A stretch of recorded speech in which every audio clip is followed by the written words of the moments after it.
आज हम लोग इस युग में हैं जहां बेटा बेटी का कोई भेद नहीं है, पर आज भी कई घरों में ऐसा होता है कि किसी के 4 बेटियां हो जाएं तो बहू को सास ताना मारती है, इस बार भी बेटी, अरे उसके हाथ में था क्या कि वो बेटा कर लेती। जो चीज उसके हाथ में नहीं है उसके लिए ये दोष देना कि फिर बेटी हो गई, फिर बेटी हो गई। जिसके जो भाग्य में होगा वो उसको मिलेगा, जिसके भाग्य में बेटा होगा बेटा मिलेगा, जिसका सौभाग्य होगा उसको बेटियां भी मिलेंगी। जो भाग्यवान होते हैं उनके घर में पुत्र होते हैं, जो सौभाग्यशाली होते हैं उनके घर में कन्या का जन्म होता है। इसलिए आप कन्या के जन्म को सामान्य मानते हो? अरे कन्या के जन्म के लिए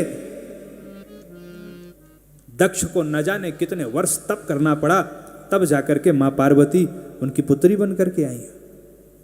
कन्या के जन्म के लिए ब्रह्मा जी को कितने वर्ष तप करना पड़ा, तब भगवती ने कन्या बन करके आना स्वीकार किया है। इसलिए जब कन्या का जन्म हो तो ये मानना कि हमारे करोड़ों जन्म के पुण्य उदित हुए हैं, हमारी साधना का फल हमें मिला है, जो हमारे घर में भगवती का अवतार हुआ है, क्या मानना चाहिए।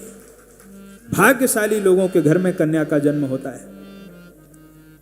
और आज समाज ऐसा भेद करता है। और क्यों भेद करते हो? उसके हाथ में जब है नहीं तो वो कहां से परिवर्तन करेगी। इसलिए कभी भी किसी के बेटा हो बेटी हो उस पे कमेंट मत करो। और ये काम पुरुष नहीं करता है, ये काम माताएं ही करती हैं।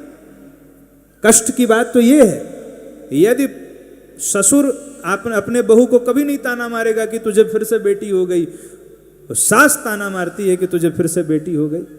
एक स्त्री होकर के जो दूसरे स्त्री का कष्ट न समझे तो उसे क्या कहा जाए।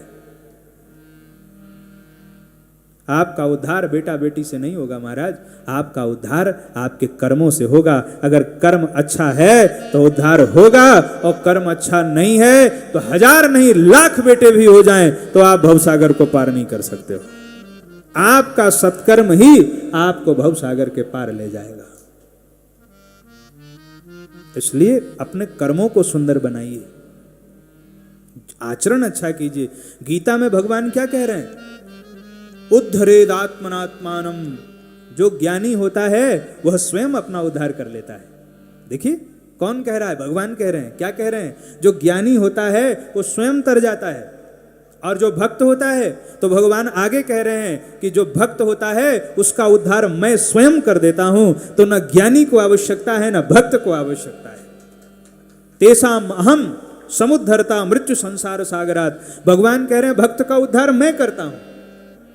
इसलिए जो अज्ञानी लोग होते हैं वो इस प्रकार का भेदभाव करते हैं। कभी भी समाज को ऐसा भेद नहीं करना चाहिए।